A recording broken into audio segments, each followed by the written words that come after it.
Welcome back. We are now on video 5 talking about Pepper Gregg's REST book, her restorative response system theory. And we are talking about the trauma response Fawn in this video. So Pepper, talk to us about Fawn. What's the restorative response to Fawn? Yes, the restorative response to Fawn is reframe. And it's okay. Yes. And it's important to remember that reframe, should always be done through the lens of compassion. Okay.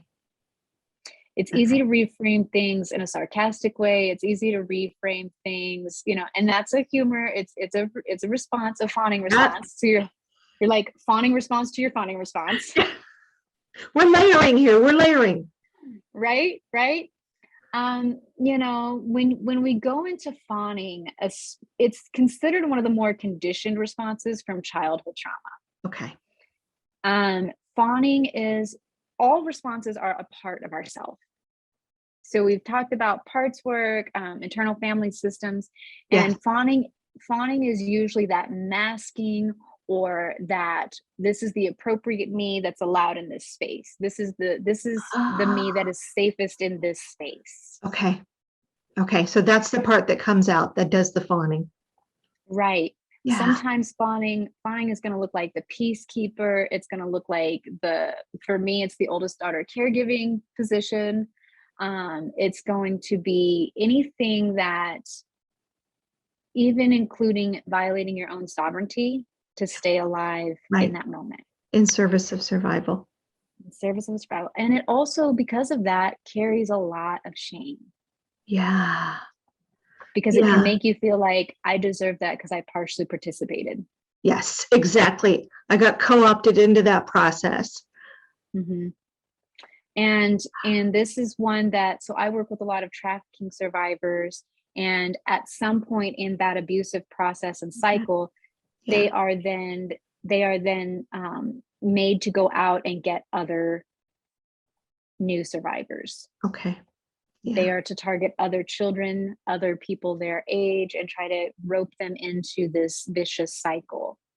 And they're often looking for the most vulnerable. So the ones who are in foster care, the ones whose parents are not that involved in life. Maybe they are themselves part of the trafficking. Yeah. And so that one brings such a heavy shame burden. And, it requires a lot of fawning to survive. Yes, it does. Yes. So I'm always working with my clients to reframe that and really get into, you had to do that to survive that situation. Yes. And this helps you not only combat the shame piece, but honor the fawning piece. Not combat the fawning piece. No. But honor it. Right. And I think it's interesting to point out here that we can fawn when we feel both physically threatened and emotionally threatened. And the brain doesn't know the difference. No, the body truly keeps the score. And when you are in emotional pain, your brain, it's the same part of the brain that registers physical pain. Yes. I know for myself, I can do a lot of fawning, and it can be speak my truth. And someone's like, oh, no. I'm sorry. I didn't mean that. I take that back. Oh, I didn't mean it that way. And then I'm, working to try and regulate their nervous system so they're not upset with me. And it's just this, and it gets vicious cycle. Get bigger and bigger and bigger. Right. And fawning makes it hard to keep boundaries, set them and keep them. Yeah. It makes it very difficult to recognize when it's yours and when it's someone else's. Yes. Right. Because just like you said, I don't want anyone mad at me. Yeah. That could threaten my life. Right. If someone is mad at me. Right. Especially, I think, if you were, like you said, this is something that you can learn in childhood. Yes. And when you were a child, then if someone got angry with you, it could threaten your physical well-being. Death could be a possibility. Right. It's part of that early attachment cry. Yeah. Right. And in the book, I use the example of children sharing. and maybe they don't understand the concept, Yeah. but if they don't share, then they're shamed for not sharing. Right. And then if they're shamed for not sharing, that threatens their connection, their attachment. And Yes. if that's threatened, then they start identifying as one with this shame. I am shameful. Oh, I didn't do a thing. I didn't even know this rule, but I didn't do it. And so I Right. must be shameful. It Yeah. disappointed my caregiver. Yeah. And because children don't have the cognitive ability to separate threat and danger from their attachment, oh, they just carry this fawning. And so then that's where this part emerges Yeah. that says, oh, I'm the safe one in this space. Yeah. And so you'll get that child that's the peacekeeper, the one that's always looking out for everyone else, taking care of the other kids when the parents can't be as involved for whatever reason. And then they become resented in the space because they tell the truth, because they can't resist finding their way back to, and we do this, that oftentimes if you've been labeled the black sheep of the family, you probably have also been in a fawning response growing up. Yes. Yes. Because as you emerge and you start to see truth and light, and you're like, that was wrong. Yeah. I'm not to blame for why A, B, and C happened. That was Yeah. messed up. Yeah. Know? Yeah. And it's like, out you go. Yeah. And you'll either choose to go further in shame, or you'll choose to get curious. You'll choose to start being brave. And for me, I just couldn't help it. Like, I was like, it felt like once I started telling my truth, I couldn't stop telling my truth. And it became this compulsive, like, I'm not to blame. I'm not a terrible daughter. I'm not all of these. I'm not belligerent. I'm not, all these things. I am me, and I'm Yeah. authentically me. And I had to go within myself and tell this fawning part, I love you, but let's have a seat and let's talk to the rest of the crew. Yes. Yes. Yes. I can. I have other ways of protecting myself now. Right. Yeah. Yes. So in parts work, sometimes this gets labeled the manager. Yep. Yep. The protector, the manager. Yep. Mm-hmm. Yeah.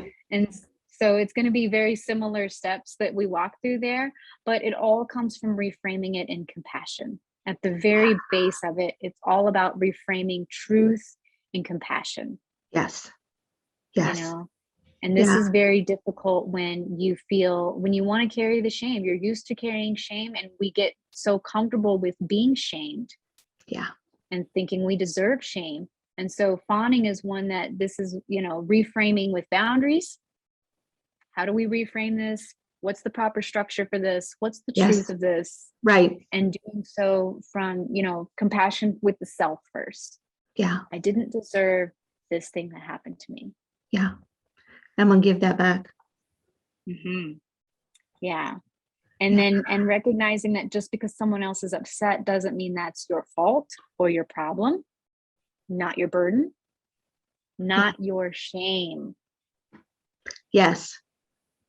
So much to reframe that. It's such a both an emotional and a cognitive process in there. Right. I'm curious, Pepper, because I know that in some ways you're speaking to our fellow coaches. Mm-hmm. A lot of our fellow coaches can have a caretaking part. Yes. Do you think that comes from perhaps a trauma response that includes a bit of fawning? Could it? It could, but I don't think that makes it wrong. Oh no, right. Yes. I feel like the thing about recovery is taking all the things you've learned in survival and reworking those tools to serve you in thriving now. And not just you, but those around you. Yes. To me, true healing is taking my pain and transmuting that and as healing and compassion, and using that with courage and curiosity with everyone that I encounter. Yes. And I've talked before about how I've had clients that when I was working with animals, in particular, I had a family that had the canine was creating chaos in the household, Okay. adding to the stress, adding to the intensity of the household, and was a trauma trigger, unbeknownst to the family, because they're used to living in these survival spaces, right? Right. Right. And they didn't realize how they'd conditioned this dog into being provocative of these things. Yes. And Yes. so normally I only would keep animals for 3 weeks at a time, but this one I had to keep almost 6 weeks, and really just work on teaching them that, like, that is a fawning response, that is a stress signal, that is a Yeah. whatever. And so when the dog was returned to the family, I got a phone call probably 3 weeks into it, and I'm like, oh no, what is happening? And they were able to remove several of the family members from their anxiety meds, because this canine went from being a trauma trigger and a stressor and a Yeah. chaos provoker in the household to being a true healing modality. Yeah. What a beautiful example of the transformation of something that, like I said, maybe started as a fawn response, as a survival response, caretaking, into Mhm. something that is now healing. Right. The truth is, we need caregivers, we need healers, we need coaches. And if you learn some of your things through the act of fawning, honor that by being aware and recognizing, so that Yeah. you don't go further into survival, Right. but rather you use that as a way to launch you into this. Okay, let me reframe that and let me use it for healing, Yes. right? It's Yeah. so easy to default to shaming ourselves for that. Oh, I'm using my fawning response in coaching again. Oh, I'm a terrible coach, right? And that's Yeah. just not true. That's just Yeah. not true. There No. is a finesse. It's a teaching thing. Yeah. Yes. And every coach I've ever seen go through this, and I got to be a mentor this year, and I've gotten to watch several students go from their default trauma response Hmm. to now that's kind of their superpower as a coach.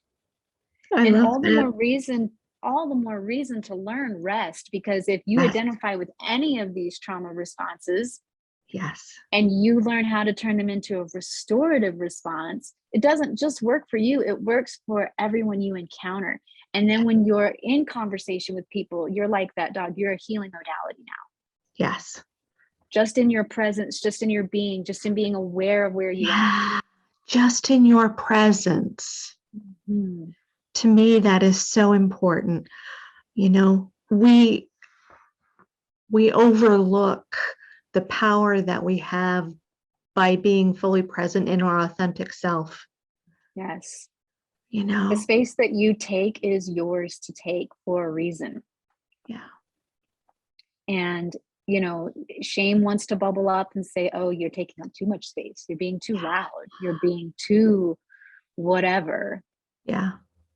And it's all an opportunity to go, I know what that's like. Let me reframe that with some compassion.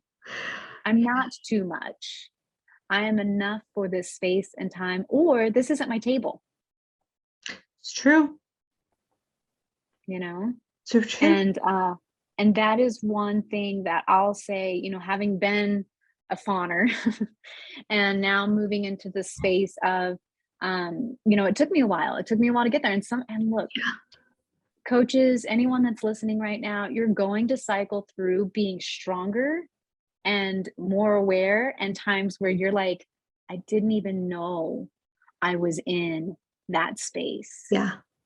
Yes. And we've seen it in repair and rupture situations in different spaces where, somebody that should have known better wound up in a total trauma response, and then others in that space were unrecognizably in their response. They thought they were just watching something play out, when the Yeah. truth was they chose to fawn, or they were in a freeze response, and it was okay, Yeah. because what it did was it gave us as a group this awesome opportunity to go, huh, I didn't even know I was there. wow, now I know somewhere else I can heal, right? Yes.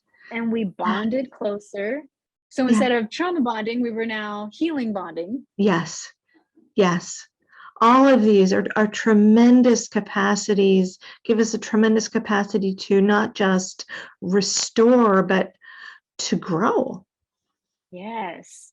And that's the point of the journey, the life experience. We are here. Your purpose for being here is to heal and be healing.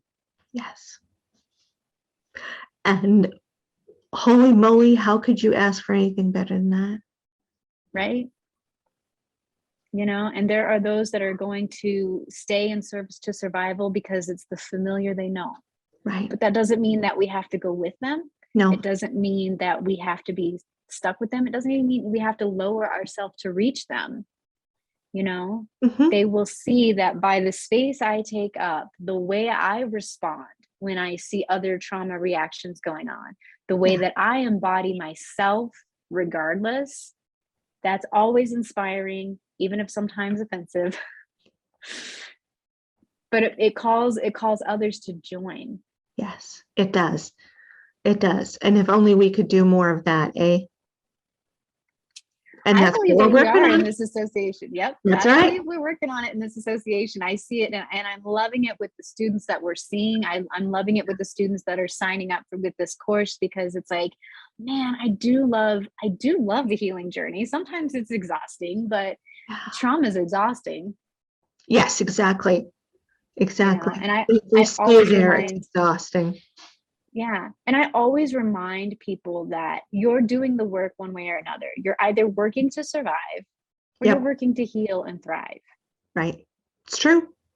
It's true. And why So not then work to heal and survive? Work to heal. exactly. Yeah. Yep. Yeah. Fantastic. Pepper, thank you so much for walking us through the Fawn and Reframe. So stick with us. We have one more video to go. For those of you who are going, what is this miraculous thing and where can I find more information? Stick with us and we're going to give that to you. So we will see you right back at video number 6.